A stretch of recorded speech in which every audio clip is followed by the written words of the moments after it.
dosa zahir jeung dosa batin.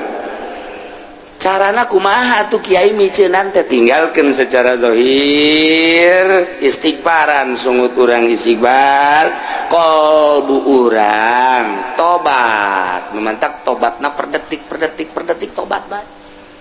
Tobatnya per detik terus-terusan tobat teh sehingga tobatnya jadi makom. Geus belajar heula tobat engke jadi bisa, lamun geus bisa jadi ahli, lamun jadi ahli tobat ieu deuk di mana bae ge kuari datangna dosa teh geus moal bisa lantaran geus ahli tobat. Geus belajar heula kuari urang tobat, mimiti zahir istighfaran make sungut. Mata istighfar astagfirullahaladzim, tujukan ke mata astagfirullahaladzim, ya Allah abdi hampura Gusti tina dosa. Mata teh lain nu abdi tapi nu Gusti, kemudian dibikin ke abdi hak supaya abdi teh bisa neule kuari nu dideleukna makhluk Gusti. Ieu mata nu abdi dipake ku abdi, ieu mata nu Gusti dipakekeun ka abdi, hak na sakadar neule nu dideleukna ieu makhluk Gusti. Hampura Gusti tina dosa mata lantaran abdi neuleuh ka makhluk Gusti, poho ka Gusti sebagai nu bogana. Geus encan urang tak tobat kos kitu. Saparantosna Gusti Allah nyaritakeun tentang dosa-dosa. Dosa teh aya dosa gede kabair ngaranna. Zina, mabok, ngabunuh, eta nukis kitu ngaranna kabair. Aya deui dosa teh dosa sogoir, neuleuh awewe, noel awewe, eta mah sogoir tanu kos kitu. Geus dijelaskeun ku Gusti Allah tentang dosa-dosa baik anu kabair maupun anu sogoir, wari instruksi ti Gusti Allah. Hade kudu dipatuhi ku urang, kudu ditengah-tengah ku urang supaya urang aman tina larangan-larangan, aman urang tina bebendu Allah Subhanahu wa ta'ala. Cik Gusti Allah wazaru zahiral ismi wa batinah, wallahu a'lamu bimaradi wazaru, jeung tinggalkeun ku anjeun utruku tegese taringgalkeun ku anjeun zahiral ismi wa batinah, dosa-dosa nu zahir, dosa-dosa nu batin. Dosa zahir teh alaniatahu, dosa anu ngedeng kadeuleu ku mata, berarti dosa-dosa jasad.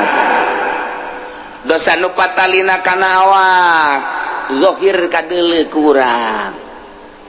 Nomor kadua dosana dosa anu batin, nu tersembunyi sir, nu aya di jero qalbu. Jauhan. Dosa zahir jeung dosa batin teh wajib kudu dijauhan kurang tinggal gitu. Insyaallah. Di zaman jahiliyah baheula zinah teh zinah lamun zahir eta dianggap dosa, tapi lamun tersembunyi teu kanyahoan eta teh halal. Di zaman jahiliyah teh boga aturan kos kitu tah. Lamun ngalakukeun zina jelas-jelasan kadeuleu kanyahoan, ieu kena sanksi, hukum haram tetep. Di zaman jahiliyah ge aya haram halal aya, sebab baheulana aya hukum, yakni kitab Injil nu diturunkeun ka Kangjeng Nabi Isa alaihis salam. Setelah kabelah dia 500 tahun lenyap, ditarif punyana 500 tahun ka dieu seakan hukum sadaek-daek bae. Sanajan aya eta hukum teh teu dipaelu ku jelema teh saat eta teh. Turunlah Kangjeng Nabi urang, Kangjeng Nabi Muhammad sallallahu alaihi wasallam dibere wahyu Al-Qur'anul Karim. Iyeulah teu beda jeung Injil, teu beda jeung Taurat, teu beda jeung Zabur.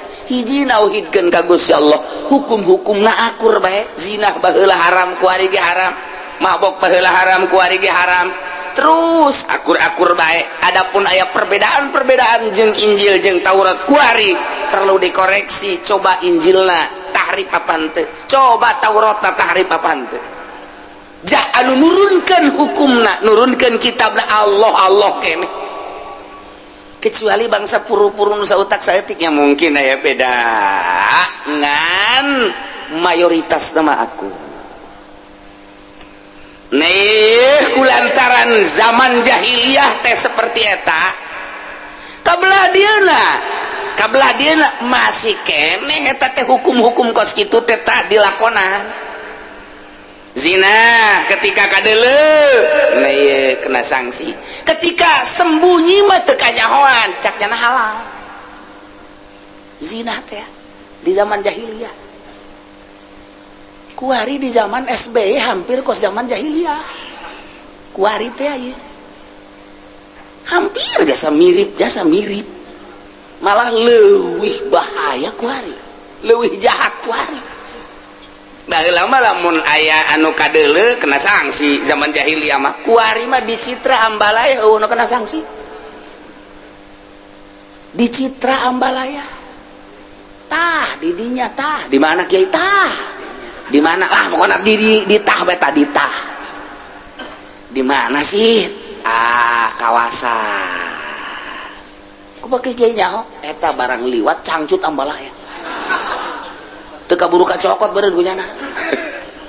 Ya Allah ya Rabbi ai di dia dipuri mah aman alhamdulillah artina aman teh deuk kukumaha ge teu kukumaha. Aduh Gusti Allah lagu ge perzinahan di urang ya Allah ya Rabb. Kumaha buang ge di akhirat ieu tanggung jawab negara terhadap pezina-pezina, perlakuan-perlakuan. Ya Allah ya Rabbi, ada ringgis jasa ieu. Nu liar ge sakitu luar biasa lobana. Anu dilokasikeun ku pamarentah khusus ambalaya sarua. Anu geus aya, anu encan aya dek dijieun deui loba. Geus puguh di hotel mah, geus puguh tempat rekreasi mah. Kuari ambalaya di unggal-unggal perumahan. Masya Allah. Leuwih tibatan zaman jahiliyah. Di zaman jahiliyah mah tadi anu ngedeng mah nu jelas nu zahir kena sanksi. Lamun anu sasamaran kakarakterna naon kuari mah nu jelas nu samar masalah leuwih jahat kuari. Masya Allah matak turunlah ayat ieu wa zarullahiral ismi wa batinah, tinggalkan kumarana kabeh dosa nu zahir anu kadeleuan ku mata nu patalina jeung awak, baik dosa kabair maupun dosa sagoir, wa batinah jeung dosa nu tersembunyi anu ayana di jero hate. Dosa naon anu di jero hate? Dosa hayang kalem ku jelema salat, hayang kadeuleu ku tatangga salat, hayang kadeuleu ku mitoha salat, hayang kadeuleu ku pimitohaeun salat, hayang kadeuleu ku murid salat, hayang kadeuleu ku guru keur carita salat, keur carita puasa kitu kene ria. Ieu adalah batin dosa nu aya di jero hate. Lempengkeun Allah nu nitah salatna Allah, anu ngalaksanakeunana nu ngamampuhkeunana nu ngawasakeunana Allah, nu rek ngaganjarna ge Allah. Kalau bae sia tuh lantaran ke urang di akhirat teh kapan dipanggil ku Gusti Allah. Prede abdi nun coba salat dah, periksa malaikat, periksa ku malaikat. Tata salat tarawih tah. Hayang naon tah salat tarawih tah? Coba hayang ka aing apa hayang kalem? Hayang kalem. Kusaha baca hayang kalemna? Ku pimitohaeun. Mana pimitohaeunana? Mana panggil? Panggil pimitohaeunana ka dinya. Tah. Ieu jelema tarawih. Liwat ka imah sia jeung deui nyana salat tarawihna hayang kalem tak kusia ku pimitohaeun. Cak Gusti Allah titah cokot ganjaranna kanu hayang di alam tah. Cokot ka pimitohaeun lah. Nama tuh teu bisa ngaganjar, anak teu bisa ngaganjar bilukeun ka ditu. Ka mana? Itu tuh. Itu mah seuneu, heuh ka seuneu ke. Dikanarakakeun. Batin da batin. Naon deui? Hasud. Batur nu maju warungna nya nu gering. Batur anu maju usahanana anu bengek. Batur nu kabeuli mobil nya nu ngap-ngapan. Batur anu kabeuli deui mobilnya anu diopnam. Ieu karana hasud nu kos kitu. Ieu teu meunang aya nikmat di batur haju nyang kelik bae. Eta panyakit batin nu kos kitu ngaranna. Wari sombong. Udah kos kitu bae ku tetang kototeng. Ya Allah, mobilna jeung nyanana dibeuli ku aing, kabeuli kabeh. Eta ngaranna sombong tah kos kitu tah. Bisa naon si sia tah aing ngadu jeung aing, sombong ngaranna. Bukan naon si sia hayu jeung aing, sombong ngaranna. Atau keur sorangan bae rarasaan ja aing pangsugihna, aing pangkasepna, aing pang sagalana. Ujub eta penyakit-penyakit batin nu kos kararit. Tinggalkeun wa zaru zahirul ismi wa batinah. Dosa-dosa anu zahir mah anu kadeleuk ku urang ku ari dosa teh hartina nu julayaan jeung parentah Allah Subhanahu wa taala nu kitu ngaranna dosa tinggalkeun. Urang mah pan kuari nu diparentah ku Gusti Allah teu dilaksanakeun, nu teu diparentah dilaksanakeun, dosa malulu urang. Leletikanana urang di hareupeun imah isuk-isuk ieu bae mantes mandi bari ngaroko aya kopi di hareup. Nu merena pamajikan urang. Cek pamajikanana bari diuk di sisi Haji. Ke ka mana teh seur bedeuleun. Tuh nu liwat loba jasa cakeun eta. Nu liwat loba jasa lelekeun karyawan. Tuh itu mah rada bagus tuh budak tuh. Cakeuna mah meureun teu dosa eta ngomong kos kitu teh neulekeun kos kitu tah eta. Ya Allah, ya Rabbi. Nya geus kolot umurna 60 tahun. Ya numpuk-numpuk dosa mata doang yang lumayan da dicolok ke ku malaikat eta. Ya Allah teu bisa sadar eta geus kolot ge teu bisa. Henteu kieu lah aing mah geus kolot budak, ulah sok cari cing di hareup. Kunaon emang ge? Lah, ribet aing geus sia. Aing kahalangan ku sia. Tolol teh Ki Haji. Sok dirija. Sok nyian-nyian dosa, raka sia, mata sia tah. Geus bae urang kudu nama peureuh. Tinggalkeun nu geus manggeus bo aing 50 tahun ka tukang deuleuhan bae teu katobatan meureun kumaha. Geus kuari mah moal deui aing. Hayang-hayang teuing mah neuleukeun nu di imah bae. Jadi sia. Diuk diharap. Buka baju. Nek naon aing hayang neuleuh nu di jalan mending neuleuh nu sia. Dalah kutang buka. Ih, sok jangan naon lain naon aing deuleuh sia mah halal. Daripada aing neuleukeun batur. Ayeuna lah. Incuran dalekeun di.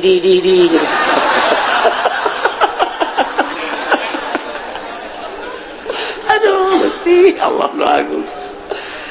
Eta mah halal rek didelekeun ge masalah. Aya nu di jalan mah haram adzabiyah. Ulah di urang mah tah hesepan kuari.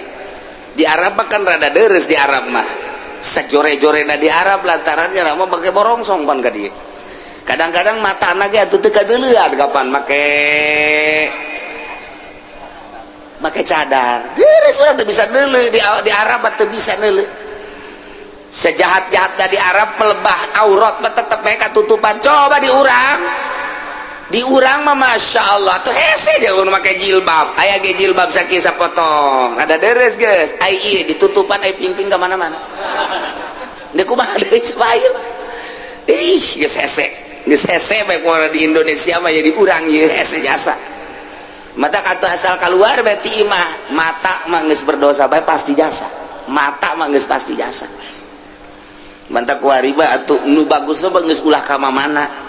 Cicing bae di imah. Cak. Tatangga teh jeung cak murid-muridna. Kiai bloonnya. Kunaon emang? Bloon. Nya ditahan ulah ka mana nya ka mana bae.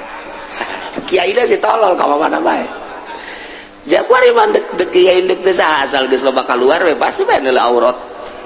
Tajupan ieu hatena encan bisa aja encan dimimitian dijaga pan kunyana. encan dimimitian dijaga, encan dimimitian di naon gitu ngaranna di lempeng-lempeng hatena. Ai kitu mah nu geus tapakur sering gitu ngabebener hate ketika aya beureum atawa teu melu rada deres. Pan encan nyanana encan ka arah batin asal leuleuh gelis atuh aya sir. Asal leuleuh goreng cak teh teu resep tamah. Padahal tak kikituan teh doraka. Doraka pan? Itu mah hideung. Itu mah pendek. Eta doraka pan kos kitu teh. Cak Allah pan eta buatan aing kabeh. Kunaon atuh sia ngagogoreng buatan aing? Lain hayu ku sia disyukuri. Kadanan sia atuh ku syukuran mah ulah-ulah ngomong, janjieun teu becus atuh pan sia mah. Padahal buatan aing. Urang tapi teu sadar pan kadinya. Satungtung urang can ngaberesan hate, kitu bae urang deuleunan naon ge. Aju kadeuleu bae pan ku urang. Urang naik angkot kebeneran jeung si Mbak, make rok mini pan di dinya. Sanajan urang make sorban dideuleukeun bae tadi. Kau mau bunta make sorban, sakilang make sorban bae cakate. Ini udah setik deui tah, setik deui tah, setik deui tah. Asana urang make nyere mah disingkapkeun ku urang. Eta kumaha alaqora. Zahirul ismi, zahir. Dosa lu zahir eta kakarak mata doang masyaallah. Encan cili, encan kabelah ditunah atuh ayeuna mah kitu main catur, encan main gaple, main remi, encan main bola kabelah dituna, encan gegendengan jeung awewe, encan kabelah dituna mah kholwah jeung awewe di kamar, kabelah dituna mah kabair mawaan simba. Oh, zahirul ismi wadar tinggalkeun wa batinah inu hese mah tarolah nu zahir mah beureun ai ustad-ustad teuing mah nyana kajaga ku ka ustadan. Tad bulan itu resep daek atuh aing mah ai daek mah daek we geus aing korep ustad pan geus lain ka Allah nyana ge sarua lain ka Allah teh ge isharap teh teu meunang Allah berarti teh mah kadeuleu ieu mah lain atuh aing pan ustad oh budak kumaha cenah lamun aing mah mawa kos kitu eta kan eta kos kitu teh geus teu bagus eta jadi nyana teh kahalangan ku ka ustadan lain ku Allah jadi nyana mah sieun ge sieun digorengkeun ku manusia lain ku Allah sanajan kos kitu rada deres belah heulanan mah rada deres belah daripada diomong di tak ustad ngeboncengan si mbak aing mah karena Allah lillahi ta'ala Allahu akbar ustad tolol aduh Gusti Allah ya sejasa ya sejak sehingga jauhan dosa ya urang ya Allah ieu kakarak dosa zahir doang komo dosa batin mah nu nyahoi wati Gusti Allah beuh meureunana di dosa urang ria teh ujub teh takabur teh nu mantak itu dipetakeun teh dosa teh di dieu aya latifatul qalbi di dieu teh aya nafsul lawamah al-lawam al-hawa al-makruh al-ujbu al-ghibah ar-riya az-zulmu al-kidbu al-ghaflah.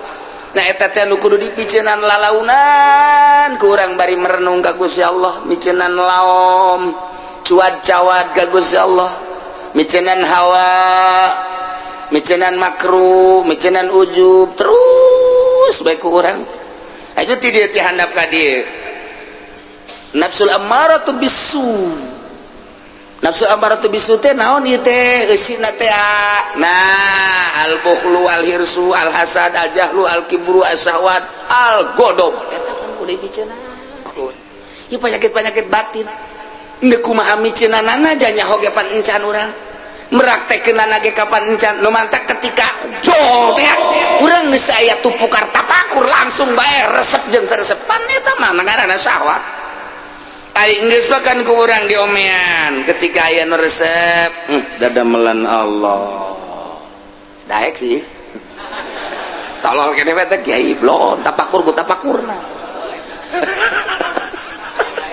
itu bener gitu tapi rada deureuk geus we ketika manggian sakit tuh bae mantak atuh sanajan kuku bahagia tetep bae ka Allah boga pikiranna kieu atuh nyana-nyana urang-urang lantaran jasana jan dideleukeun nyana can puguh daekeun jeung dina daekeun ge jaing mah teu maksud kan mantep kan mantep dideleukeun resep eta mah syahwat lah ulah atuh pan urang geus terus-terusan mikiran tafakur jadi aman ketika orang nele di kota nyoba rutih nyoba bagus ngalaluis tapi lamun kurang ku nafsu mah bagus amat nafsu kan resep amat nafsu kan tapi lamun kurang dipikir mah jatuh nyana orang-orang kunaon didelekeun jasana jan didelekeun nyana can pugudaikeun di bandek jan dinadaikeun ge jaing mah teu maksud deuk naon dideuleut tuh ngadoraka-doraka saha tadi kota nu boga pikiran kos gitu ayo coba ya sabaraha ribu jelema teu ceuli anu kos gitu bae ge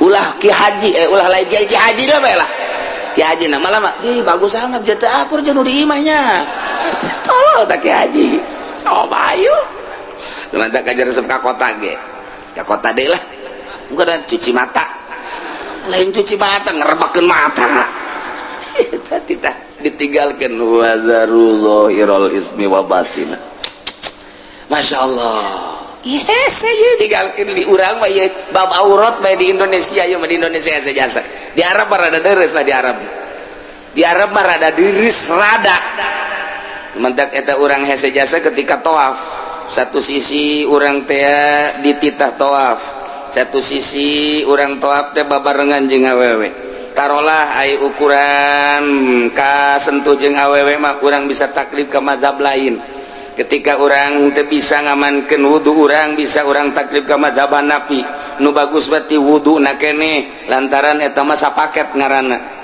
wudu teh jang toab jadi toab jeung wudu sapaket berarti kudu ti wuduna bagi anu ngarti tapi lamun nu teu ngarti wuduna wudu Syafi'i toabna toab Hanafi pembatalanana ja bodoh teh atuh teu naon ja bodoh mah da yang dituduh-tuduh ge emang bodoh bae bodoh ieu cenah kula mah bodoh nek dibawa ka kuburan bae kieu cenah mah hook tolol bodoh hook teu bisa sapaket mah wudu jeung salat jeung toab sapaket nah kuduna ti wudu heula taklif ka Hanafi kemudian jeung toab namun bisa nah belajar kurang bisa eta mah gampang ketika orang antal jeung awewe gampang tama taklif dia geus ka Hanafi teu batal tapi miceunan resep mah itu budak geulis amat hese aduh itu orang Libanon bangun airuna mancung jasa lain babacaan innal afa wal afiyah subhanallah walhamdulillah wala ilaha illallah wallahu akbar sholatu wassalamu ala rasulillah sallallahu alaihi wasallam Allahumma inna nas'alukal afwa wal afiyah wal mu'afatad daimah kuduna mah maca eta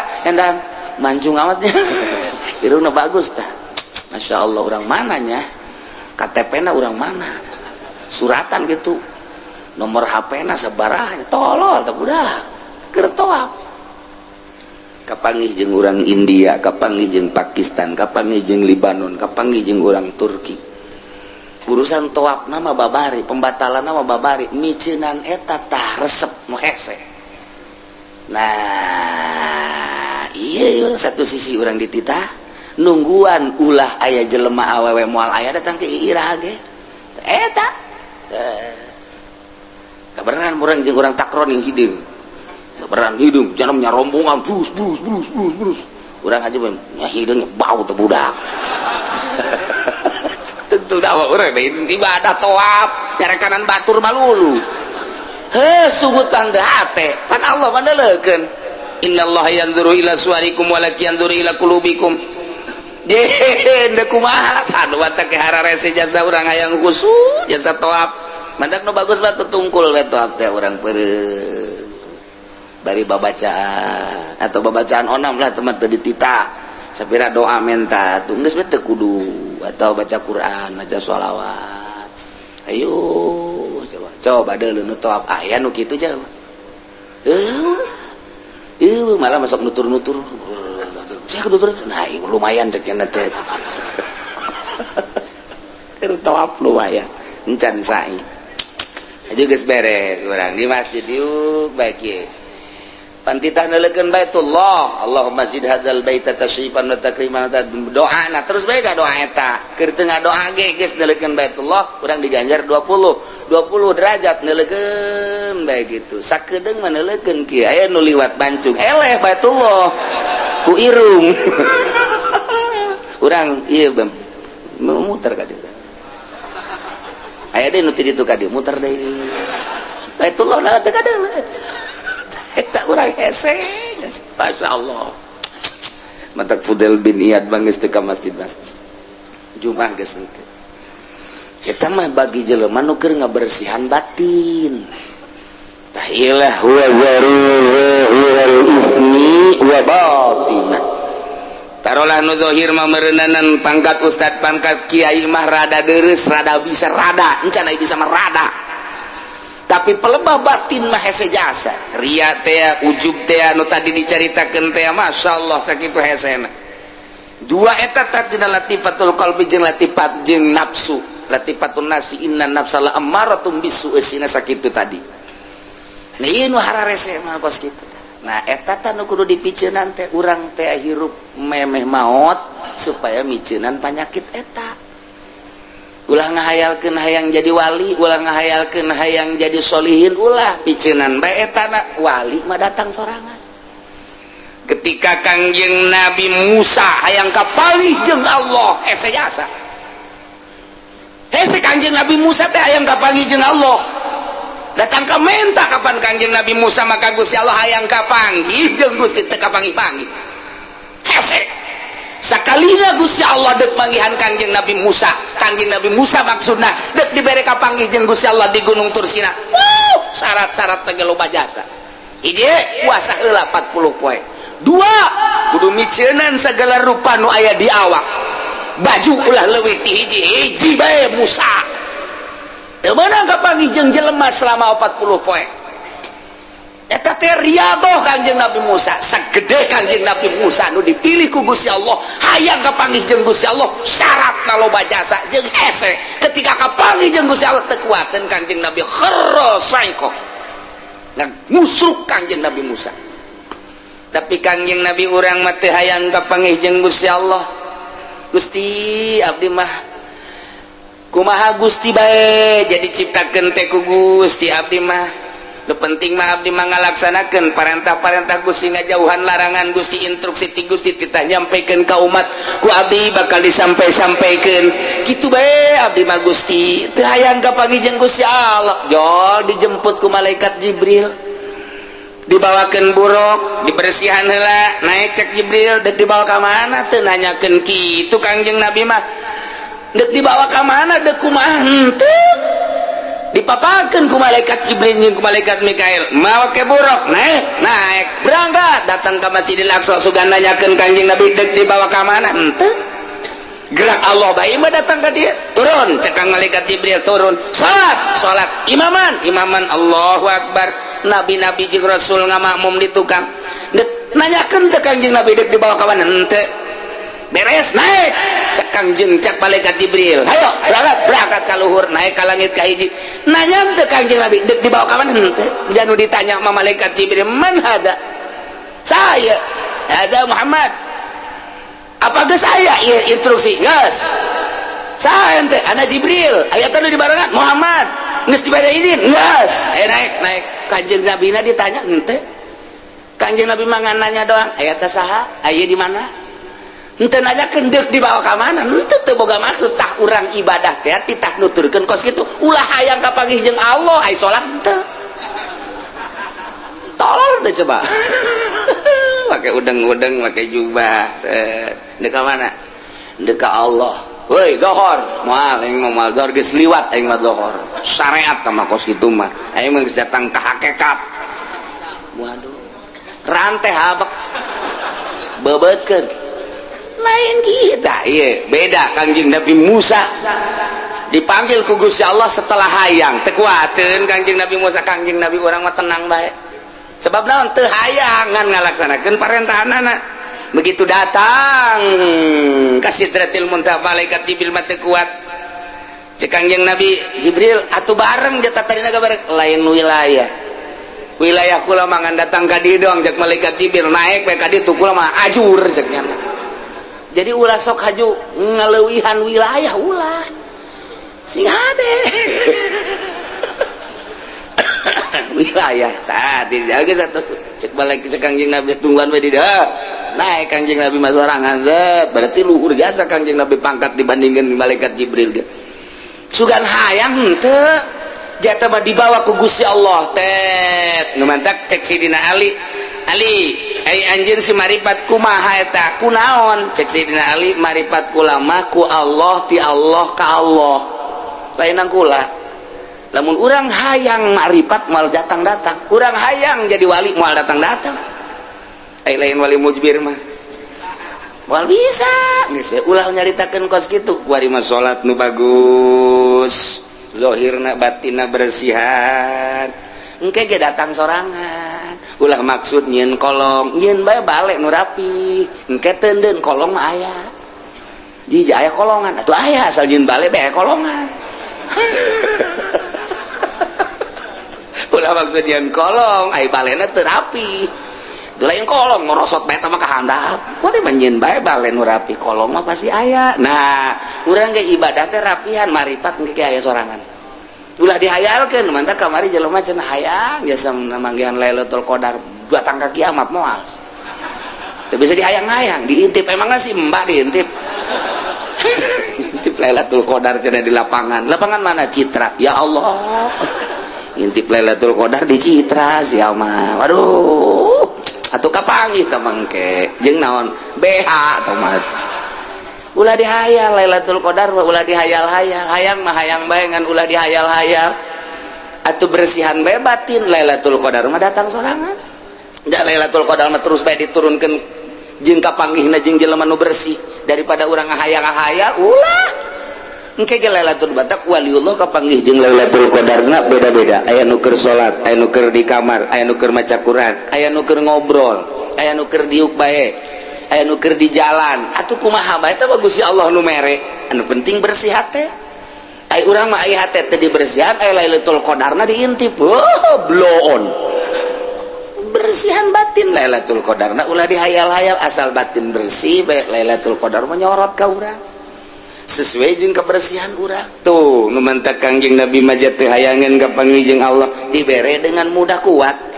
Kangjeng Nabi Musa mah hayang jasa kapanggih jeung Allah lillah ka kapanggih jeung make syarat. Kitulah carita jelema nu endek makrifat ka Gusti Allah teh, nu endek usul ka Gusti Allah teu kudu dihayal-hayal. Laksanakeun bae mulai syariatna naik urang ka tarekatna engke ge hakikat bakal aya sorangan. Asal geus datang ka hakikat bae ge geus nikmat neuleuh naon bae Allah. Dina harti urang teh kagambar bae ta Allah teh geus teu sieun ku pejabat, teu sieun ku rakyat, geus teu kabita ku dunya. Hiji bae Allah. Geus mantep tah mun geus kitu tah. Nah eta kudu eta. Iya konsepna wazaru zahirul ismi wa batin. Piceunan geura teh. Dosa zahir jeung dosa batin.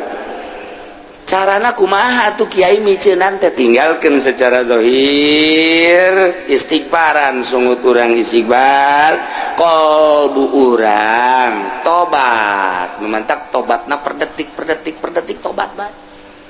Tobatnya per detik terus-terusan tobat teh sehingga tobatnya jadi makom. Geus belajar heula tobat engke jadi bisa, lamun geus bisa jadi ahli, lamun jadi ahli tobat ieu deuk di mana bae ge kuari datangna dosa teh geus moal bisa lantaran geus ahli tobat.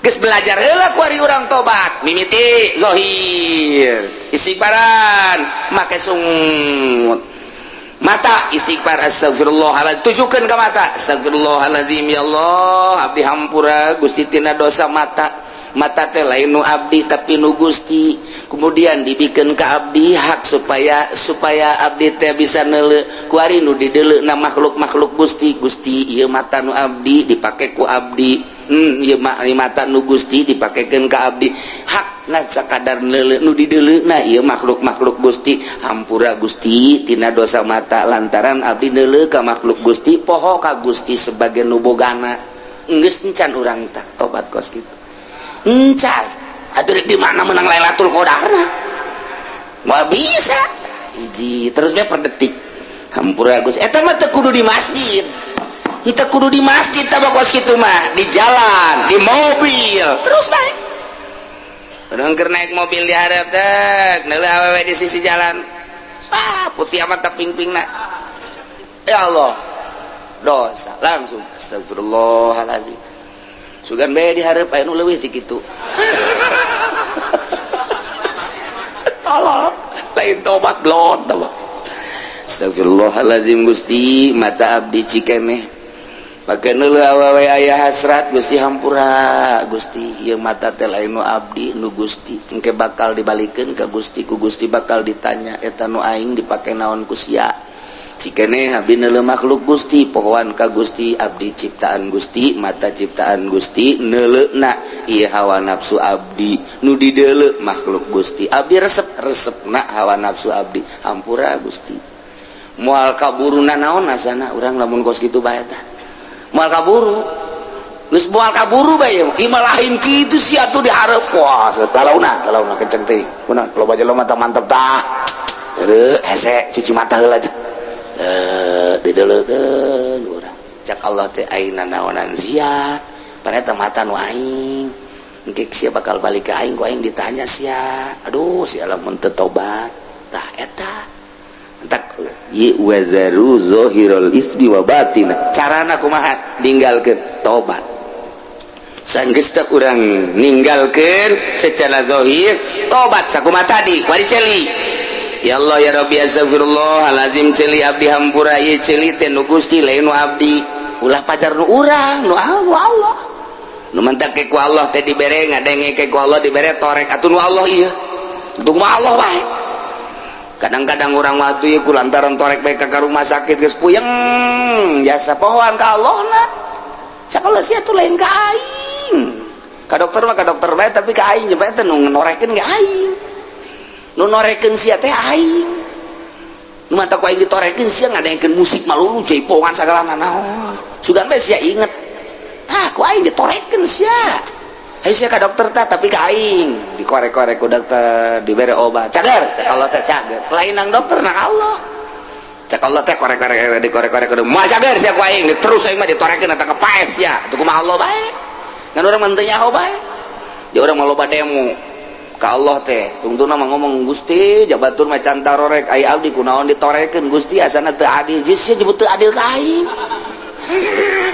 cak Allah dengan tak rame jasa ieu ribuan jelema jutaan jelema mohon ka Gusti Allah Allah nama biasa bae maha sagala-galan teh Gusti ieu ceuli nu Gusti haju dibikeun ka abdi hak pake nah abdi ngadengekeun suara-suara makhluk Gusti hampura Gusti ieu ceuli dipake ngadengekeun suara makhluk Gusti poho ka Gusti sebagai penciptana janu Gusti pan hampura Gusti besi aya naon gitu dedengan nuku Gusti tadi gitu tadi menangkeun hampura pan urang mah teu kitu dekeun dak suling teh kadang suling aing merdu jasa suling calon presiden coba tah bodekeun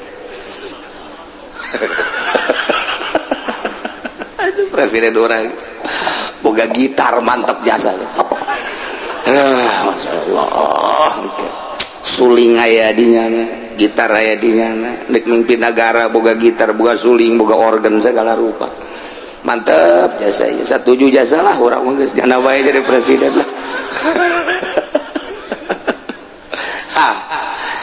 irung guari hampura Gusti irung nu Gusti teh irung loba jelema anu dioperasi polip irungna lantaran aya gangguan nah ieu abdi mah normal Gusti pake ngambean oksigen Gusti di samping oksigen Gusti ieu teh pake ngambean sagala ambean nu sengit nu bau jeung sagala rupa Gusti ieu teh nu Gusti hampura mun abdi poho ka Gusti sebagai penciptana zaru zahirul ismi wa batina mulai ieu neuk wa batinah teh kikituan heula teh hese eta kos kitu teh hese hiji-hiji terus ka sungut terus ka beteng terus ka dubur terus ka kubul terus ka suku hampura Gusti ieu suku teh pake lelengkahan bae duh ieu ngalengkahna ge ieu sabenerna mah tanah gati Gusti anu ku abdi dilengkahan taneuh Gusti Allah ya Rabbi Gusti hampura abdi ngalengkah di luhur taneuh Gusti besi ieu lelengkahan abdi teh sesuai jeung aturan Gusti hampura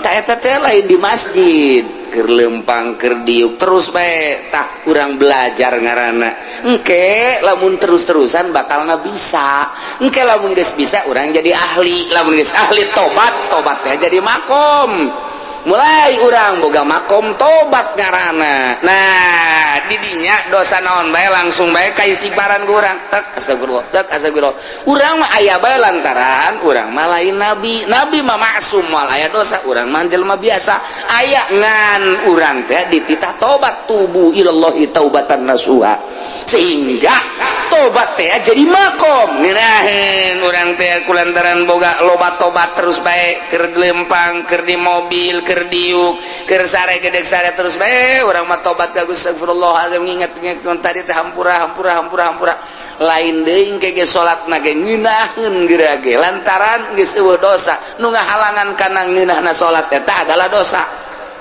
ketika eueuh dosa salat hampang Allahu akbar bismillahirrahmanirrahim sami Allahu akbar ku hampang-hampangna zuhur ge 2 rakaat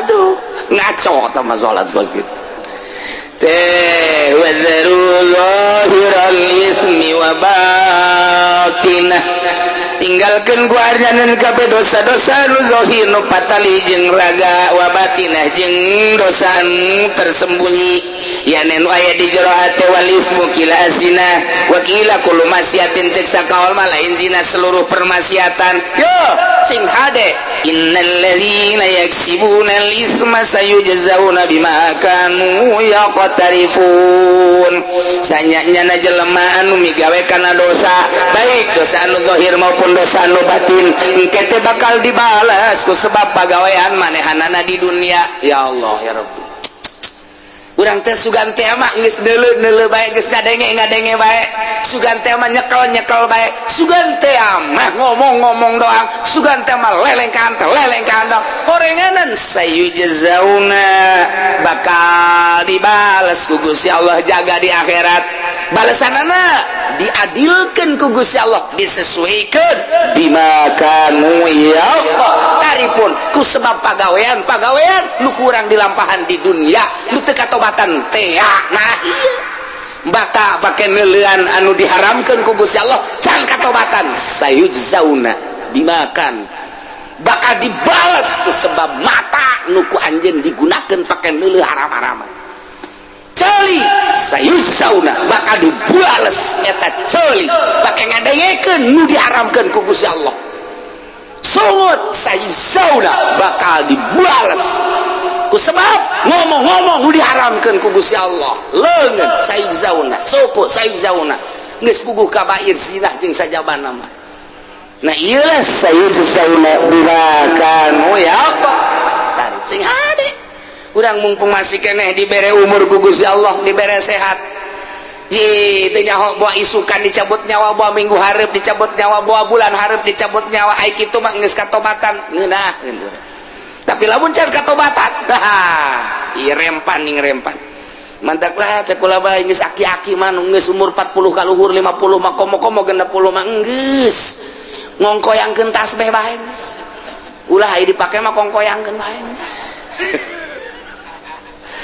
cek ulah mah geus ulah nanaon geus bae di imah masyaallah moal kebal deui tah ngaca geus peot kulit dikieu-kieu geus peot kabeh geus peot bobogaan geus hese ka hudang angel sanjadan di toelan ge angel jasa henteu cara keur ngora teh jauh keneh teng kabelan eta ieu mah sing hade yang sare paeh berarti teh sebab bobogaan geus ngajakan paeh tah ieu barang aja guari atuh jaya geus huisan kabeh bahkan huis teh lain di hulu bae bareng leuleuh ka handap jaya nu handap ge huisan huis teh geus ka handap-handap berarti kan geus kolot jasa ya Allah ya Rabbi ajuneuleuh ka pamajikanna naon ini kurang nu dihandap huisan tuh wah itu tanya-tanya lain cobain dulu wah nu kos kitu mah lain kudu ditanya pake si dirina hebat deh tah eta urang geus kos eta sadar berarti urang geus kos maning ibadah konsisten urang ngoyeuna mah geus asal isuk-isuk jam 7 kacai jam 8 tawa jam 9 duha lah jangan semal kebal deui salat duha 8 rakaat usolli sunat 2 rakaat ulah 8 rakaat sekaligus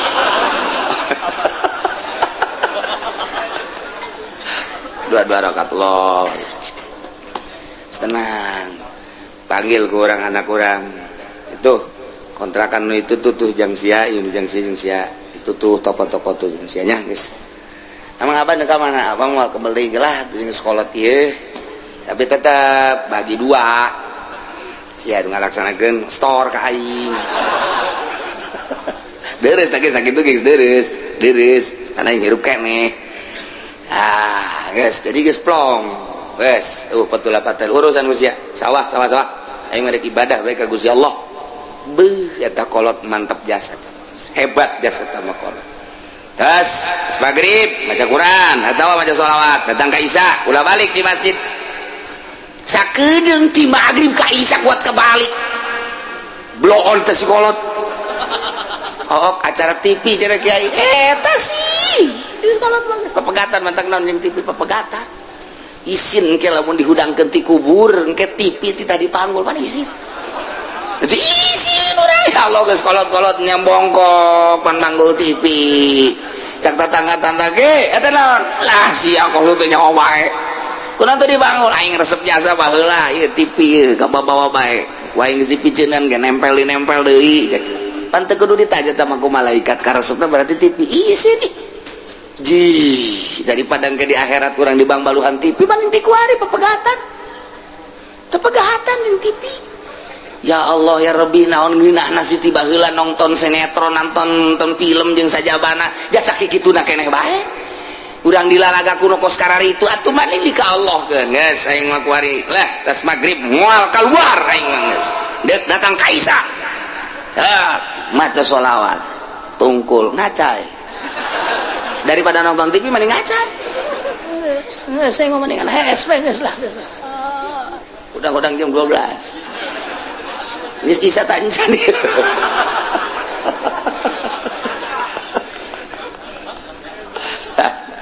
ikir cerita wazaru zahiral ismi waba tinggalkan dosa zahir dosa batin mentak ieu hese ieu pelebahan miceunan batin mah eta teh anu kitu ngaranna guru toriko lamun zahir mah guru syariat lah babari tah mah syariat ge geus ngalaksanakeun tah mah nitahan si hade tapi pelebah batin mah ieu mah ngaranna guru toriko eta mah kudu dibenturan ku zikir kudu aya tafakur jeung kudu aya muraqabah mulai kalau geus kos kitu kakara kurang api lain kege ka dosa-dosa geus api lain teu hayang sebab naon kadeleuna eta teh ku syahwat ngeunah tapi kapan ingat beuh eta teh seuneu tama dina ilmu tarekat mah kos gitu lamun urang mikiran kana kangeunahan bae urang bakal terus bae terlena kudu kumaha tuh nah urang lamun deuk dahar teh ulah mikiran ngeunahna ceuk ahli tarekat mah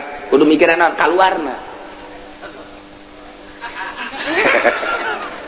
artina kaluar kumaha eta nu kaluar ti bujur bagus tah depan jore daging hayam daging domba opor segala rupa ngeunah amat tapi ieu lamun geus asup ka beuteung bae mules kaluar nah jore amat naon bedana nu kaluar ti dieu jeung nu deuk diasupkeun eta keneh mulai tak urang moal pati hayang mun basi keneh hayang keneh bae teundeun habak kotoran di dinya di sisi akur teh sebenarnya mah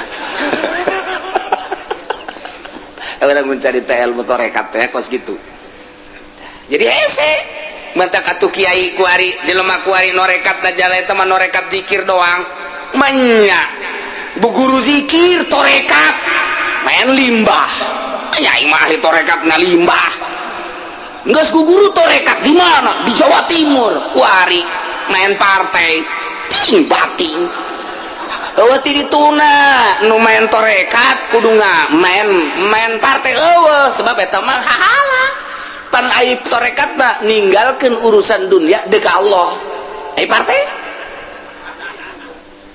nu mantep lamun aya kiai ngomong-ngomong tarekat haju nyana hancur di partai kalian salah jeung aturan teh gos kitu teh salah jeung aturan lain lalagan salah besinya panasaran tidak datang ka dieu dia kumaha dia diajak dahar ku aing salah teh gos itu teh tah mawane tuh mata kuari mah ahli torekat malah geus ngaijazahkeun mursyid berarti kan mursyid kan guru torekat mah ngaranna mursyid geus beres menang sabulat teh dipanggil sia murid aingnya ieu mama kuari keur ngadukung Partai Demokrat sia ada sia kudu nurut ka guru pan sia aing teh guru sia teu meunang dina torekat mah teu akur jeung guru awas sia disapa sia kan aing guru torekat jadi puyeng kieu aing puyeng aing mah oh salah tak guru torekat teh tampiling mursyid kos kitu mah lain kitu tentrem malah nganasehatan ulah pati resep teuing ka dunianya guru tarekat mah kos kitu aja kita dunia ke mana geun ka dieu geun yang mama kasubur geun abad guru tarekat kos kitu ieu salah bae guru tarekat teh layahna di stop heulanan aya dunia nu aya ka masjidkeun ka musolakeun majelis taklim pasantren ayo kita sarupkeun besi kaburu paek eta bener tah ketika ngabangun pasantren nu batur bendunya sia teu ngarti maksud pasantren teh lain batur anjing tuh goblok sia guru tarekat blon deui bae dihayangna ka nyana bae ulah ka batur ih jelema tolol coba tak hese da nu mursyid teh geus ulah guguru heulanan ku ari mah deuleuh heula jelemana jadi zikir teh berarti zikir biasa bae heulana nah ieu maksudna naon ieu tatitahu wazarul zahirul ismi wa batinah keur zahirul ismi mah babari tapi wa batinah ieu nu hese ieu masyaallah capek jasa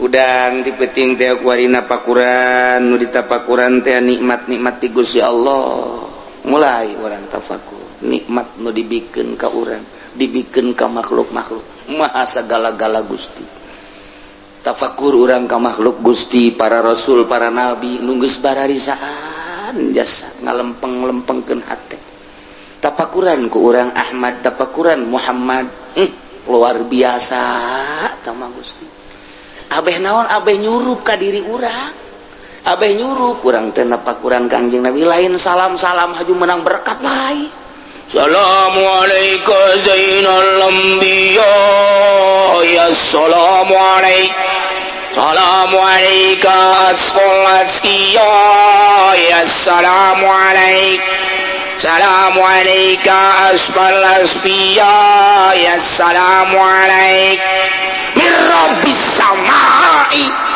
beres balik berkat na aya cek aji podol sial kaing di bae asana ieu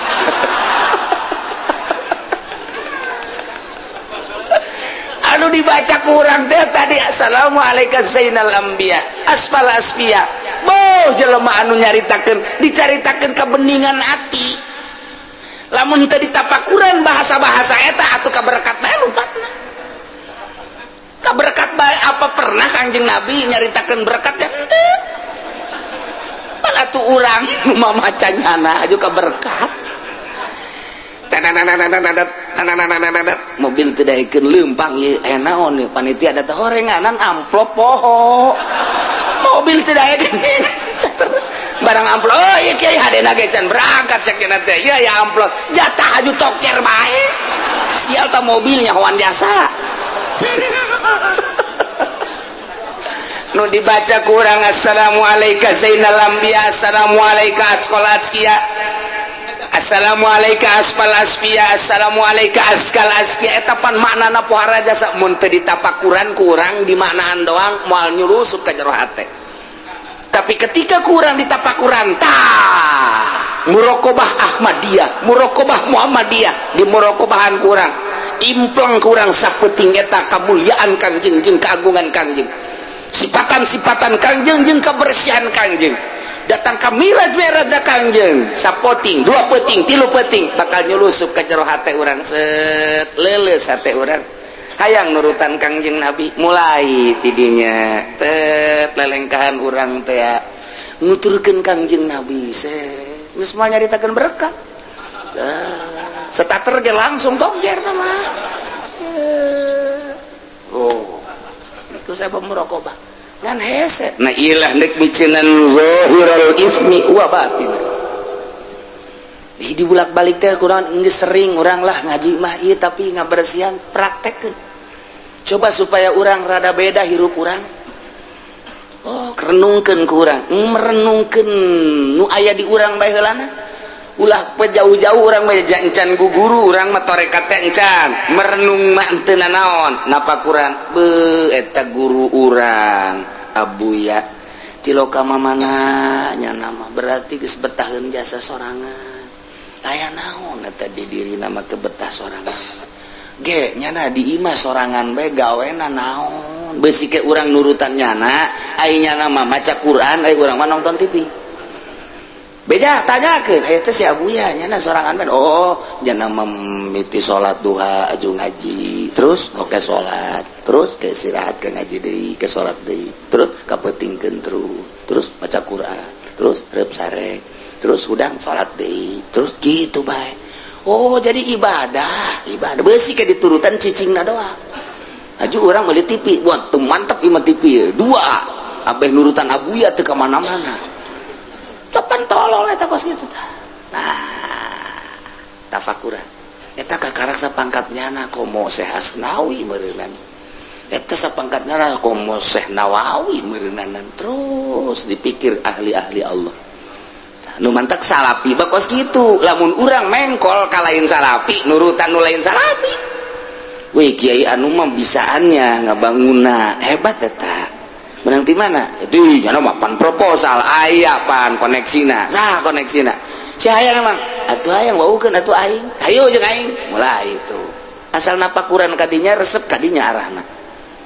Tapi lamun napakuran wali minimal urang teh bau wali. Bau wali. Digusar digeser. Nah, ieu urang mah keur carita wa zaru zahiral ismi wa batinah. Ulah resep dunia lalaunan moal bisa sekaligus ulah resep kepemimpinan hubur riasa lalaunan gelananan. Lamun urang resep jadi pamimpin silaka. Begitu urang nyalateun aing asana jadi imam, aing asana jadi imam sebab aing kolot epek henteu sial jasa goblok aing udang-udang geus dipasang nya kolot teu ditunjuk jadi imam tolol. Mulai ngomong dak engke deui nyalateun nu kolot itu jadi imam. Ulah budak tolol sia mah. Teu nyahoeun meureunana hubur riasa. Tapi lamun eueuh hubur riasa mah ji atuh keur ditunjuk bae alhamdulillah keur henteu na bae sapiran neangan ganjaran jeung sholawat. Ngarentet deui bae di polisial cenah ka aing deui bae. Aduh Gusti Allah nu agung.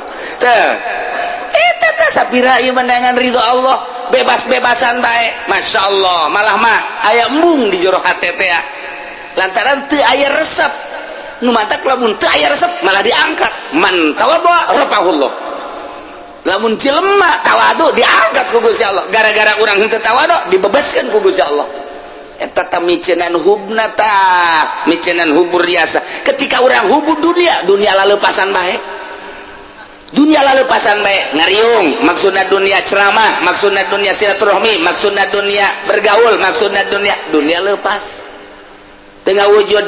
Tapi ketika dikallahkeun aing mah ka Allah bae silaturahmi karena Allah ceramah karena Allah ngariung karena Allah kukumpulan karena Allah dunia nyaremparkeun kos kitu dunia mah asal kurang diembung-embung dunia teh nyamperkeun kurang dihayang-hayang dunia mah leupas. Tah cenah ku aing dek diembung-embung dunia coba hayang nyaho kumpul henteu.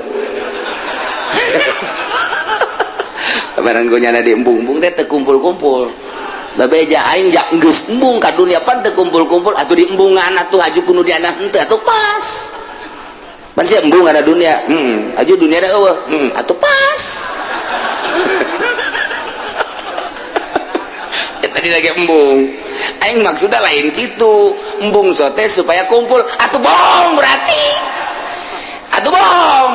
tah ieu mah embung na teh bohong atuh Allah ge maha uningan goblok sia cek Allah teh embung ge hayang sebenarnya mah jadi teh ilas embungna nu beneran dunia bakal datang jadi na datang lagi nya mah geus teresepeun ieu nya teh cobaan ti Gusti Allah sia bener henteu embungna dicoba ku Gusti Allah lamun jelema nu embung lalagaan dunia teh ya dieuweulkeun ketika diayakeun serinyana atuh bohong berarti jadi mah dunia na embung datang dunia dicoba ku Gusti Allah masyaallah mantap sia deh tah ieu nu hese ge tah micenan hubur dunia micenan hubur riasa micenan hubul mahmadah micenan hubul hub ieu keur carita zahirul ismi wa batinah zaru zahirul ismi wa batinah. Masya Allah hese jasa tinggalkan gara dosa nu zahir gampang tapi dosa nu batin ieu nu paling hese mati mimiti ria ujub takabur hubul jahubur riasa hubul hubul eta penyakit ngaranna dibawa kurang ke jero kuburan ditanya ku Allah kunaon teh dibersihan. Nah iyalah kurang ngaji teh ya mulai hese orang ngaji mantap cek Imam Ghazali maca mah babari ngahartikeun babari praktek negara hese kajen kukumaha ge ja bener. Nah innal ladzina sayana jelema yaksibuna isma anu ngausaha anu ngalaksanakeun dosa awas sayujzauna engke bakal dibales di akhirat di akhirat dibalesna disesuaikeun bima kanu yaqtarifun wala taqulu wallahu a'lam bissawab.